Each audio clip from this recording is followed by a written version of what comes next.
നമ്മളിന്ന് നോക്കാൻ പോകുന്നത് സാംസങ് ഗാലക്സി S24ന്റെ ഒരു റിവ്യൂയിലേക്കാണ്. ഇപ്പൊ ഞാൻ ഈ ഡിവൈസ് ഇപ്പൊ ഏറെക്കുറെ ഒരു 2 ആഴ്ചയായിട്ട് ഉപയോഗിക്കുന്നുണ്ട്. അപ്പൊ ഇതിന്റെ അകത്ത് എനിക്ക് കുറച്ച് കാര്യങ്ങൾ ഇഷ്ടപ്പെട്ട കാര്യങ്ങളുണ്ട്, ഇഷ്ടപ്പെടാത്ത കാര്യങ്ങളുണ്ട്. അപ്പോൾ നിങ്ങളിതിപ്പം 2024 പർച്ചേസ് ചെയ്യാൻ ആഗ്രഹിക്കുന്ന ഒരാളാണെങ്കിൽ എന്തൊക്കെ കാര്യങ്ങൾ ശ്രദ്ധിക്കണമെന്ന് സംബന്ധിച്ച് നമുക്ക് ഈ വീഡിയോ നോക്കാം. ഇതൊരു ഡീറ്റെയിൽ ആയിട്ട് റിവ്യൂ ആയിരിക്കും. നമുക്ക് അതിലേക്ക് നോക്കാം. ആദ്യമായിട്ട് നമുക്ക് ഇതിന്റെ ഡിസൈൻ ആൻഡ് ബിൽഡ് ക്വാളിറ്റിയിലേക്ക് വരാം. ഇപ്പൊ ഡിസൈൻ നോക്കുകയാണെങ്കിൽ വളരെ പ്രീമിയം ആയിട്ടുള്ള ഡിസൈനാണ്. നമുക്ക് കൈ പിടിക്കുമ്പോൾ തന്നെ അതിന്റെ ഒരു പ്രീമിയം ഫീൽ മനസ്സിലാകും. ഇപ്പോൾ നമ്മൾ ഐഫോണോ അല്ലെങ്കിൽ ഗൂഗിൾ പിക്സലോ കൈ പിടിക്കുമ്പോൾ അതേ ഒരു സെയിം ഫീലാണ് നമുക്ക് ലഭിക്കുന്നത്. ഇതിന്റെ സൈഡ് ഫ്രെയിം നോക്കുവാണെങ്കിൽ ആർമർ അലൂമിനിയം ആണ് ഉപയോഗിച്ചിരിക്കുന്നത്. അതുപോലെ ഫ്രണ്ട് ബാക്ക് നോക്കുവാണെങ്കിൽ ഗോറില്ല ഗ്ലാസ് വിക്ടസ് 2 ഉപയോഗിച്ചിട്ടുണ്ട്. പിന്നെ ഇതിന്റെ ക്യാമറ ലെൻസ് പ്രൊട്ടക്ട് ചെയ്തിരിക്കുന്നത് ഗോറില്ല ഗ്ലാസ് 3 കൊണ്ടാണ്. അപ്പോൾ ഇത് വളരെ പ്രീമിയം ആൻഡ് ഡ്യൂറബിൾ ആയിട്ടൊരു ഡിവൈസ് ആണ്. പക്ഷേ ഇതിന്റെ ഒരു കുഴപ്പം എന്താണെന്ന് വെച്ചാൽ ഇതിന്റെ സൈഡിലുള്ള ഈ ഫ്രെയിം വളരെ ഷാർപ്പായതുകൊണ്ട് നമ്മൾ കൈ പിടിക്കുമ്പോൾ ചെറുതായിട്ടൊരു അൺകംഫോർട്ടബിൾ നമുക്ക് ഫീൽ ചെയ്യാറുണ്ട് ചില സമയത്ത്. കാരണം ഞാനൊരു ഐഫോൺ 15 കൂടെ യൂസ് ചെയ്യുന്ന ആളാണ്. അപ്പം അതായിട്ട് കമ്പയർ ചെയ്യുമ്പോൾ അങ്ങനെ ഒരു ഫീൽ എനിക്ക് തോന്നിയിട്ടുണ്ട്. ബാക്കിയെല്ലാം വളരെ നൈസാണ് കൈ പിടിക്കാനാണെങ്കിലും.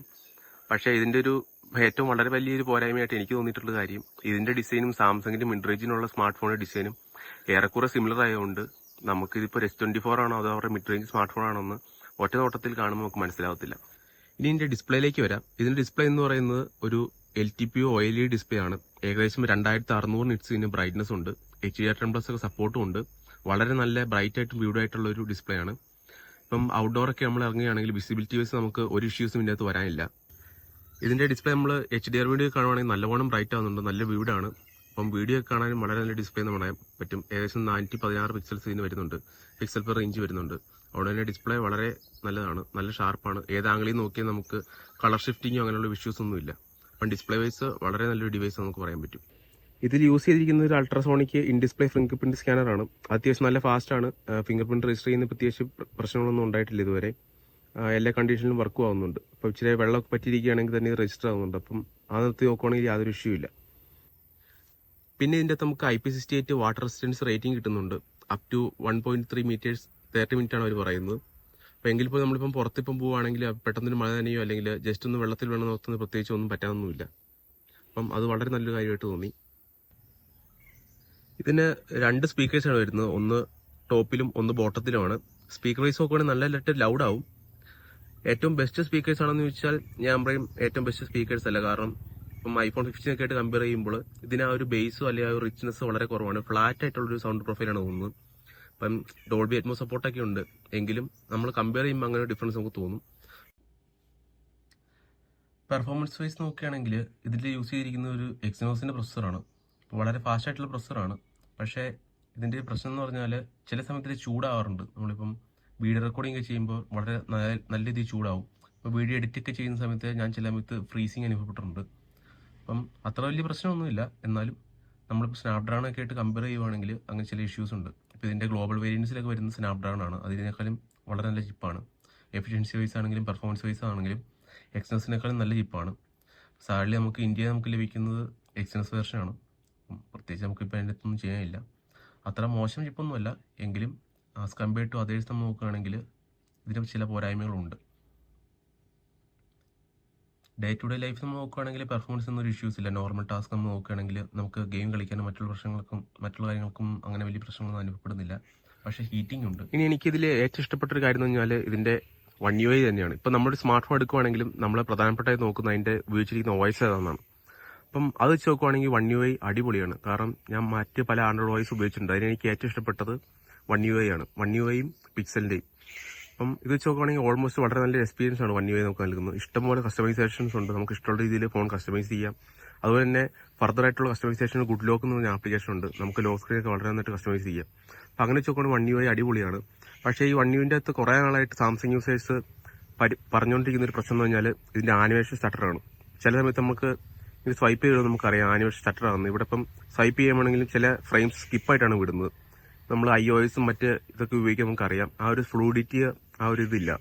അപ്പം അത് മറ്റൊരു ഇഷ്യൂ ആയിട്ട് എനിക്ക് തോന്നി. ബാക്കി വെച്ച് നോക്കുകയാണെങ്കിൽ One UI അടിപൊളിയാണ്. അപ്പം മറ്റ് OS ആൻഡ്രോയിഡ് OS ഒക്കെ ഉപയോഗിക്കുന്നത് വെച്ച് നോക്കുകയാണെങ്കിൽ One UI നല്ല സ്റ്റേബിളാണ്. നമുക്ക് 7 വർഷത്തെ വരെ OS അപ്ഡേറ്റും കിട്ടുന്നുണ്ട്, സെക്യൂരിറ്റി അപ്ഡേറ്റ്സും കിട്ടുന്നുണ്ട്. അപ്പം അത് വെച്ച് നോക്കുകയാണെങ്കിൽ One UI ഇപ്പം അടിപൊളിയാണെന്ന് എനിക്ക് തോന്നുന്നു. ബാക്കിയുള്ള ചൈനീസ് സ്മാർട്ട് ഫോണിന്റെ UI വെച്ച് നോക്കുകയാണെങ്കിൽ ഞാൻ പറയും One UI വേ ബെറ്റർ എന്ന് പറയും. കാരണം വളരെ പോളിഷ് ആയിട്ടുള്ള എക്സ്പീരിയൻസ് ആണ് തരുന്നത്. അതുപോലെ തന്നെ ഇവരുടെ പല ഫീച്ചേഴ്സ് നമുക്ക് ഇതിനകത്ത് ലഭ്യമാണ്. അതുപോലെ ഇപ്പം സാംസങ്ങിന്റെ ഇക്കോസിസ്റ്റമായിട്ട് ബന്ധപ്പെട്ട് വർക്ക് ചെയ്യാൻ വേണ്ടി സാംസങ് ഡെക്സ് പോലുള്ള ഓപ്ഷൻസ് ധാരാളം ഉണ്ട്. ഇതൊരു മൾട്ടി ടാസ്കിംഗ് വെച്ച് നോക്കുകയാണെങ്കിൽ ഇഷ്ടംപോലെ ഓപ്ഷൻസ് One UI നൽകുന്നുണ്ട്. അപ്പം അങ്ങനെ വെച്ച് നോക്കുമ്പോഴാണെങ്കിൽ എനിക്ക് തോന്നുന്നു പിക്സൽ UI കഴിഞ്ഞിട്ട് ഏറ്റവും നല്ല കൺസിസ്റ്റന്റ് ആയിട്ട് പെർഫോമൻസ് തരുന്നത് അല്ലെങ്കിൽ UI എക്സ്പീരിയൻസ് നമുക്ക് നൽകുന്നത് One UI എന്ന് തീർച്ചയായിട്ടും നമുക്ക് പറയാൻ സാധിക്കും. അതുപോലെ തന്നെ One UI നമുക്ക് ധാരാളം AI ഫീച്ചേഴ്സ് നമുക്ക് ലഭ്യമാണ്. പ്രത്യേകിച്ച് ഫോട്ടോസ് ആപ്പിലും സാംസങ് ഇന്റർനെറ്റിലും സാംസങ് നോട്ട്സിലും ഫോൺസിലും കീബോർഡിലൊക്കെ നമുക്ക് ഉപയോഗിക്കാൻ ധാരാളം AI ഫീച്ചേഴ്സ് ഉണ്ട്. ഇപ്പോൾ ഇതെല്ലാം majority of the AI features ഇതിനകത്ത് വർക്ക് ചെയ്യുന്നതെല്ലാം ക്ലൗഡ് ബേസ്ഡ് ആണ്. എങ്കിലും നമുക്ക് എല്ലാം ലഭ്യമാണ്. നമുക്ക് നെറ്റ് ഉണ്ടെങ്കിൽ പകുതിയും വർക്ക് ആകത്തുള്ളൂ. പക്ഷേ നമുക്ക് നെറ്റ് വെച്ച് യൂസ് ചെയ്യുകയാണെങ്കിൽ നമുക്ക് പല AI ഫീച്ചേഴ്സിൻ്റെ അകത്ത് ഉപയോഗിക്കാം. നമ്മൾ ഐഫോണിന്റെ കാര്യം നോക്കുകയാണെങ്കിൽ iPhone 15 Pro സീരീസ് തൊട്ടാണ് നമുക്ക് AI ഫീച്ചേഴ്സ് ഒക്കെ അവൈലബിൾ വരുന്നുള്ളൂ. അപ്പോൾ അത് വെച്ച് നോക്കുകയാണെങ്കിൽ സാംസങ്ങിന്റെ ഇംപ്ലിമെന്റേഷൻ വളരെ നല്ലതാണ്. അപ്പോൾ അവരുടെ പ്രീവിയസ് ആയിട്ടുള്ള മോഡൽസിലേക്കും സാംസങ് അവരുടെ AI ഫീച്ചേഴ്സ് ലഭ്യമാക്കി കൊടുത്തിട്ടുണ്ട്. അപ്പം അത് വളരെ യൂസ്ഫുൾ ആയിട്ട് നമുക്ക് തോന്നി. ഇതിന്റെ ഹാപ്റ്റിക്സ് അത്യാവശ്യം നല്ലതാണ്. ബാക്കിയുള്ള ചൈനീസ് സ്മാർട്ട് ഫോണൊക്കെ വെച്ച് നോക്കുകയാണെങ്കിൽ ഇതിന്റെ അത്യാവശ്യം നല്ല ഹാപ്റ്റിക്സ് ആണ്. പക്ഷേ ഇതിനേക്കാളും ബെറ്റർ ആയിട്ടുള്ള ഹാപ്റ്റിക്സ് ഉള്ള സ്മാർട്ട് ഫോൺസ് ഉണ്ട്. പ്രത്യേകിച്ച് നിങ്ങളിപ്പം ഐഫോൺസോ പിക്സൽസോ അല്ലെങ്കിൽ OnePlus നോക്കുവാണെങ്കിൽ ഇതിനൊക്കെ നല്ല ബെറ്റർ ആയിട്ടുള്ള ഹാപ്റ്റിക്സ് ആണ് കൊടുക്കുന്നത്. ഇതിന്റെ ഹാപ്റ്റിക്സ് അത്രയ്ക്ക് സ്ട്രോങ് ഒന്നുമല്ല, പിന്നെ അത്രയ്ക്ക് ഒരു പ്രിസൈസ് ആയിട്ട് നമുക്ക് തോന്നത്തില്ല. പക്ഷേ നല്ല ഹാപ്റ്റിക്സ് ആണ് ഇതിനുള്ളത്. ഇനി നമുക്ക് ഇതിന്റെ ക്യാമറയുടെ ഭാഗത്തേക്ക് വരാം. ഇതിന്റെ ക്യാമറ യൂസ് ചെയ്തിരിക്കുന്ന ഒരു ട്രിപ്പിൾ ക്യാമറ സെറ്റപ്പാണ്. നമുക്ക് നോക്കുകയാണെങ്കിൽ കാണാം. അപ്പം മെയിൻ ക്യാമറ എന്ന് പറയുന്നത് 50 മെഗാ പിക്സലാണ്. ഇതിന്റെ ടെലിഫോട്ടോ എന്ന് പറയുന്നത് ഒരു 10 മെഗാ പിക്സലും അൾട്രാ വൈഡ് ഒരു 12 മെഗാ പിക്സൽ ക്യാമറയാണ് വരുന്നത്. ഓവറോൾ നോക്കുകയാണെങ്കിൽ ഇതൊരു നല്ല ക്യാമറയാണ്. പക്ഷേ അതിന്റെ തുടക്കത്തിൽ പറഞ്ഞായിരുന്നു എനിക്ക് ഇതിന്റെ ഇഷ്ടപ്പെടാത്ത കുറച്ച് കാര്യങ്ങളുണ്ട്. എന്നാൽ ആ കാര്യങ്ങൾ വരുന്നതും നോക്കുകയാണെങ്കിൽ ക്യാമറ വൈസ് ആണ്. ലോ ലൈറ്റ് ഫോട്ടോസിൽ അത്യാവശ്യം നല്ല ഗ്രെയിൻസ് വരുന്നുണ്ട്. പിന്നെ ഏറ്റവും വലിയൊരു പ്രശ്നം അനുഭവപ്പെട്ടത് ഇപ്പം നമ്മൾ എക്സ്ട്രീം ഡാർക്കിൽ പോയിട്ട് ഒരു ഫോട്ടോ എടുക്കുകയാണെങ്കിൽ നല്ല ഫോക്കസിങ് ഇഷ്യൂസ് ഉണ്ട്. ഇപ്പം മറ്റുള്ള ഫോണിൽ അങ്ങനെ ഇഷ്യൂസ് വരാറില്ല. അപ്പം ഫോക്കസ് ഹണ്ടിങ് ഇഷ്യൂസ് അങ്ങനെ തോന്നിയിട്ടുണ്ട്. അപ്പം അങ്ങനെ ചില പ്രശ്നങ്ങൾ ഇതിൽ ഞാൻ കണ്ടിട്ടുണ്ട്. പിന്നെ ഇതിന്റെ പോർട്രേറ്റ് മോഡ് വളരെ നല്ലതാണ്. നമുക്ക് 1x 2x 3x വരെ എടുക്കാം. എഡ്ജിറ്റേഷൻ ഒക്കെ അത്യാവശ്യം നല്ലതാണ്. സ്കിന്ന് യൂഷ്വലി ഇച്ചിരി സോഫ്റ്റ് ആണ്, എങ്കിലും അത്യാവശ്യം നല്ല എഡ്ജിറ്റേഷനും ഡീറ്റെയിൽസും പിക്ക് ചെയ്യുന്നുണ്ട്. ഇതിനകത്തെ വീഡിയോ ഓപ്ഷൻസ് ഒക്കെ നിങ്ങൾക്ക് കാണാൻ സാധിക്കും. 8K 30fps സപ്പോർട്ട് ഉണ്ട്, 4K 60fps സപ്പോർട്ട് ഉണ്ട്, പിന്നെ ഫുൾ HD നമുക്ക് റെക്കോർഡ് ചെയ്യാൻ സാധിക്കും. അപ്പം വീഡിയോ വൈസ് നോക്കുകയാണെങ്കിൽ ധാരാളം നമുക്ക് ഓപ്ഷൻസ് ലഭിക്കാറുണ്ട്. ഞാൻ മുമ്പ് പറഞ്ഞതിന്റെ ആ പടയിലത്തെ പ്രശ്നം എന്ന് പറഞ്ഞാൽ ലോ ലൈറ്റ് വീഡിയോസ് ആണ് പ്രധാനമായിട്ട് പ്രശ്നമായിട്ട് തോന്നി. പിന്നെ ചെറിയൊരു ഓവർ ഷാർപ്പനിങ്ങും. അത് ഒഴിച്ച് വെക്കുവാണെങ്കിൽ നിങ്ങൾക്ക് ചെറിയ വീഡിയോ റെക്കോർഡിങ്ങിനും മറ്റുള്ള പരിപാടിക്ക് നന്നായിട്ട് ഉപയോഗിക്കാൻ പറ്റുന്ന ഒരു ക്യാമറയാണിത്. ഇനി വീഡിയോയുടെ സ്റ്റെബിലൈസേഷൻ നോക്കുകയാണെങ്കിൽ വീഡിയോയ്ക്ക് വളരെ നല്ല സ്റ്റെബിലൈസേഷൻ ആണ്. നല്ല സ്മൂത്ത്നെസ് ആണ്. നമ്മുടെ കയ്യിൽ ഷെയ്ക്കോ അങ്ങനെ കാര്യങ്ങളൊന്നും വരത്തില്ല. Optical plus electronic base stabilization ഉണ്ട്. അതുകൊണ്ട് വളരെ നല്ല സ്റ്റെബിലിറ്റി നമുക്ക് കിട്ടും. ഇനി സെപ്പറേറ്റ് ഇതിന്റെ അകത്ത് ആക്ഷൻ മോഡ് പോലത്തെ ഒരു മോഡും കൊടുത്തിട്ടുണ്ട്. അപ്പോൾ അത് പക്ഷേ ലോവർ റെസൊല്യൂഷൻ ആണ്. എനിക്കൊന്ന് 2.8K താഴെന്ന് തോന്നുന്നു. എങ്കിലും അതിൽ നമുക്ക് നല്ല സ്റ്റേബിൾ ആയിട്ടുള്ള വീഡിയോസ് എടുക്കാനും സാധിക്കും. പിന്നെ ഇതിന്റെ അകത്തൊരു പ്രശ്നം എന്ന് പറഞ്ഞാൽ ഇപ്പം നമ്മളിപ്പം 4K 60 വീഡിയോ ഷൂട്ട് ചെയ്യുകയാണെങ്കിൽ നമുക്ക് അൾട്രാ വൈഡിലേക്ക് സ്വിച്ച് ചെയ്യാൻ പറ്റത്തില്ല. അതിപ്പോൾ ഉള്ള പിക്സലിലും ഐഫോണിലൊക്കെ ഉണ്ട്. അതുണ്ടെങ്കിൽ നല്ലതെന്ന് എനിക്ക് തോന്നുന്നു. കാരണം ഇതിപ്പോൾ നമുക്ക് ഇനി അൾട്രാ വൈഡിലേക്ക് പോകണമെന്ന് വെച്ചാൽ നമ്മൾ റെക്കോർഡിംഗ് സ്റ്റോപ്പ് ചെയ്തിട്ട് അൾട്രാ വൈഡിലേക്ക് പിന്നെ ചെല്ലണം. അതൊരു പോരായ്മയായിട്ട് തോന്നി. ഇനിയിപ്പോൾ നിങ്ങൾ ഒരു പ്രൊഫഷണലായിട്ട് മുന്നോട്ട് പോകാൻ താല്പര്യമുള്ള ഒരു വ്യക്തിയാണ്, നിങ്ങൾക്ക് ഇതിന്റെ അകത്ത് മോറിൽ പോവുകയാണെങ്കിൽ എക്സ്പെക്ട്രോ എന്ന് പറഞ്ഞ ഓപ്ഷൻ കാണാം. അവിടെ പോകണമെങ്കിൽ നിങ്ങൾക്ക് ധാരാളം ഓപ്ഷൻസ് വേറെ കാണാൻ സാധിക്കും. അപ്പോൾ എക്സ്പെക്ട്രോയിൽ നിങ്ങൾക്ക് മാനുവലായിട്ട് എക്സ്പോഷർ എല്ലാം നിങ്ങൾക്ക് കൺട്രോൾ ചെയ്യാം. ഇതിന്റെ നിങ്ങൾക്ക് മോഡുകൾ മാറ്റി കൊടുക്കാം. 24 മെഗാ പിക്സലിലോ 12 മെഗാ പിക്സൽ 50 മെഗാ പിക്സലൊക്കെ നിങ്ങൾക്ക് ഫോട്ടോ എടുക്കാം. എക്സ്പോഷർ ഷട്ടർ സ്പീഡ് എല്ലാം നിങ്ങൾക്ക് അഡ്ജസ്റ്റ് ചെയ്യാം. അപ്പം ഇത് വളരെ നല്ലൊരു ഓപ്ഷനായിട്ട് എനിക്ക് തോന്നി. നമുക്ക് മാനുവലായിട്ട് ഏത് രീതിയിൽ വേണമെങ്കിലും ഇതിനകത്ത് കൺട്രോൾ യൂസ് ചെയ്ത് നമുക്ക് ഫോട്ടോ ഷൂട്ട് ചെയ്യാം, വീഡിയോസ് എടുക്കാം.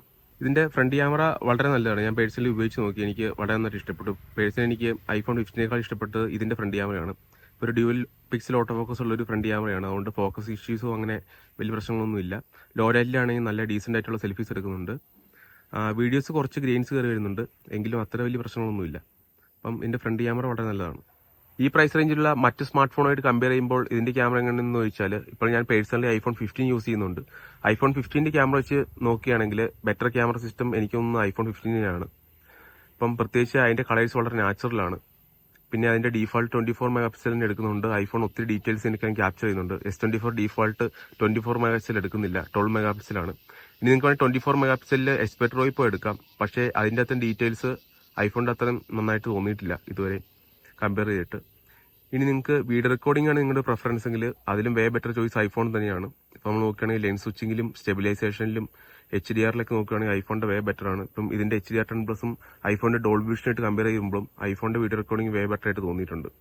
അപ്പം അങ്ങനെയുള്ള കുറച്ച് കൺസിസ്റ്റൻസി ഇഷ്യൂസ് ആണ് സാംസങ്ങിനുള്ളത്. അങ്ങനെ ഓവർ ഷാർപ്പനിങ്ങും കുറച്ച് ലോ ലൈറ്റ് വീഡിയോസുള്ള നോയ്സും ഒഴിച്ചു നിർത്തിയാണെങ്കിൽ ഇത് വളരെ നല്ലൊരു ക്യാമറ ആയിട്ട് എനിക്ക് തോന്നി. ഓവറോൾ പാക്കേജിൽ പ്രത്യേകിച്ച് നിങ്ങൾക്ക് ഒരു എക്സ്ട്രാ ടെലിഫോട്ടോ ലെൻസും കൂടെ കിട്ടുന്നുണ്ട് iPhone 15 ആയിട്ട് കമ്പയർ ചെയ്യുമ്പോൾ. അപ്പം അത് ഇതിന്റെ ഒരു അഡ്വാൻറ്റേജ് ആണ്. അപ്പം അങ്ങനെ നോക്കുമ്പോൾ ഇത് നല്ലൊരു ഓവറോൾ പാക്കേജാണ്. ഓവറോൾ ഈ ഡിവൈസ് 2024 പർച്ചേസ് ചെയ്യാമെന്ന് ചോദിച്ചാൽ ഞാൻ തീർച്ചയായിട്ടും അവർ നിങ്ങൾക്ക് പർച്ചേസ് ചെയ്യാം. മൊത്തത്തിൽ നോക്കുകയാണെങ്കിൽ ഇത് വളരെ നല്ലൊരു ഡിവൈസാണ്. ഡിസ്പ്ലേ വൈസ് നോക്കുകയാണെങ്കിലും ക്യാമറ വൈസ് നോക്കുകയാണെങ്കിലും ബിൽഡ് വൈസ് നോക്കുകയാണെങ്കിൽ നല്ലൊരു ഡിവൈസാണ്. അപ്പം അങ്ങനെ നോക്കുമ്പോൾ നല്ല പർച്ചേസ് ചെയ്ത് തോന്നുന്നു. കാരണം ഇപ്പം നമുക്ക് ഏകദേശം ഒരു 60,000 രൂപ തന്നെ 256 GB വേർഷൻ നമുക്ക് ലഭിക്കുന്നുണ്ട്. അപ്പം അങ്ങനെ നോക്കുമ്പോൾ ഇത് നല്ലൊരു പർച്ചേസ് ആയിട്ട് എനിക്ക് തോന്നുന്നു. എല്ലാ മേഖലയും ചിലപ്പോൾ ഇത് മികച്ചു നിൽക്കുന്നില്ല, പക്ഷേ ഓവറോൾ ഒരു പാക്കേജ് നോക്കുകയാണെങ്കിൽ ധാരാളം ഓപ്ഷൻസും ഫീച്ചേഴ്സും നമുക്ക് നൽകുന്നുണ്ട്. അപ്പം ഇതിനെ സംബന്ധിച്ചുള്ള നിങ്ങളുടെ അഭിപ്രായങ്ങൾ നിങ്ങൾക്ക് കമൻറ്റിൽ രേഖപ്പെടുത്താം. അപ്പം അടുത്തൊരു വീഡിയോ ആയിട്ട് നമുക്ക് പിന്നീട് കാണാം. അതുവരെയും ഗുഡ് ബൈ.